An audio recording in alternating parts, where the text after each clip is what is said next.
Si alguna vez han sentido ese dolor agudo, punzante, justo en la parte de atrás del talón, saben perfectamente lo frustrante que puede llegar a ser. Es un problema súper común que le pasa a muchísima gente, no solo a atletas, sino a cualquiera que disfrute de una buena caminata. Pero, a ver, dentro de este dolor tan conocido hay un pequeño misterio. Y es que muchas veces no es un dolor generalizado, sino que arranca en un punto muy específico. Y aquí viene la gran pregunta que vamos a intentar resolver hoy. ¿Por qué, con tanta frecuencia, se origina en la parte de adentro del talón? Bien, para resolver este enigma nos vamos a tener que poner en modo detectives anatómicos. Y la primera pista, ojo, no está en un laboratorio lejano, sino dentro de nuestro propio cuerpo, en esa estructura tan compleja que es el talón. Vamos a echarle un vistazo a la escena del crimen. Lo que estamos viendo es el poderoso tendón de Aquiles, que es el más fuerte de todo el cuerpo, anclándose con fuerza al hueso del talón que se llama calcáneo. Esta conexión es básicamente la que nos permite hacer de todo: caminar, correr, saltar. Pero claro, la naturaleza es súper inteligente y diseñó un sistema de protección para esta zona que soporta tantísima tensión. Justo entre el tendón y el hueso hay dos amortiguadores clave. Uno es la bursa retrocalcánea y el otro es una almohadilla de grasa muy especializada, conocida como la almohadilla de Geiger.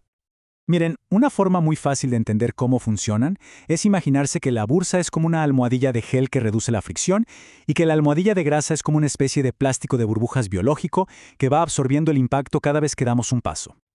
Ok, ya que tenemos clara la anatomía básica, ahora sí podemos seguirles el rastro a los científicos. Ellos tenían la sospecha de que la respuesta a este dolor no estaba tanto en el tendón en sí, sino en esas estructuras de soporte que acabamos de ver. Y la clave al parecer vino de un estudio muy reciente. Unos investigadores decidieron mirar más de cerca, con una precisión casi de cirujano, una porción muy particular de esa almohadilla de grasa. El foco de la investigación fue esta pequeña estructura con forma de cuña, que por sus siglas en inglés se conoce como KFPW. Y no es una grasa estática, ¿eh? Se mueve, se adapta, se deforma con cada movimiento del tobillo para proteger la zona. Y para estar seguros de que sus hallazgos no eran una simple casualidad, el equipo realizó un análisis súper completo. Ojo, de 50 piernas de cadáveres. Es un número bastante grande, lo que le da muchísimo peso a sus conclusiones.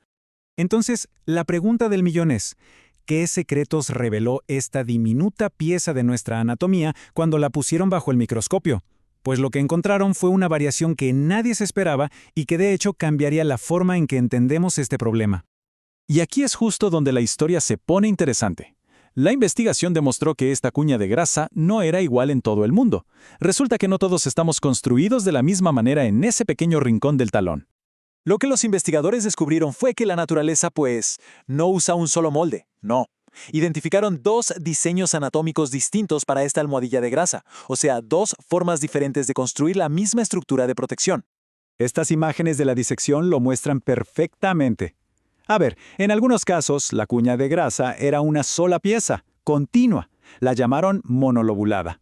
Pero en otros casos, estaba dividida en dos lóbulos, uno interno y otro externo.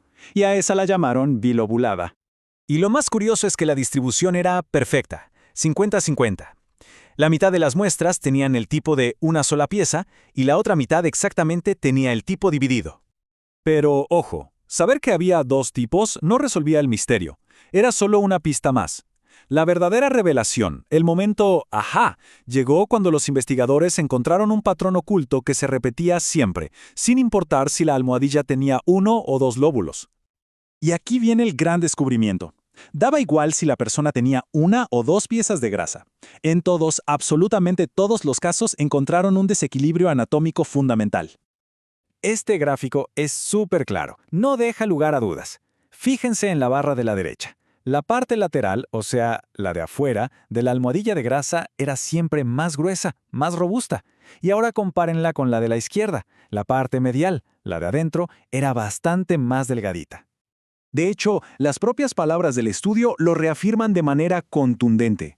La estructura de grasa protectora es más grande en el exterior y mucho más pequeña, a veces hasta inexistente, en el interior. Entonces, para que quede súper claro, el punto crucial es este, y esta tabla lo resume todo. El lado interno del talón, Justo el que tiende a doler tiene mucho menos acolchado protector. Esto quiere decir que soporta más estrés con cada paso y por lo tanto es estructuralmente más vulnerable. Y ahí lo tenemos. Con esta última pieza de evidencia, la asimetría de la grasa, podemos volver a nuestra pregunta original y ver cómo todas las piezas del rompecabezas por fin encajan a la perfección. Así que la conclusión es bastante directa, ¿no? Esta asimetría con la que nacemos en nuestra anatomía nos da una explicación muy poderosa de por qué la tendinopatía insercional de Aquiles ataca con tanta frecuencia el lado de adentro del talón. En resumen, los puntos clave son estos. La parte interna de la inserción de Aquiles está, digamos, peor equipada para aguantar la carga. Tiene menos acolchado, su capacidad para absorber los golpes repetitivos del día a día es menor y todo esto aumenta la probabilidad de que se genere fricción, compresión y estrés, que son básicamente los ingredientes perfectos para el dolor y la lesión. Y todo esto, claro, nos deja pensando en algo más grande.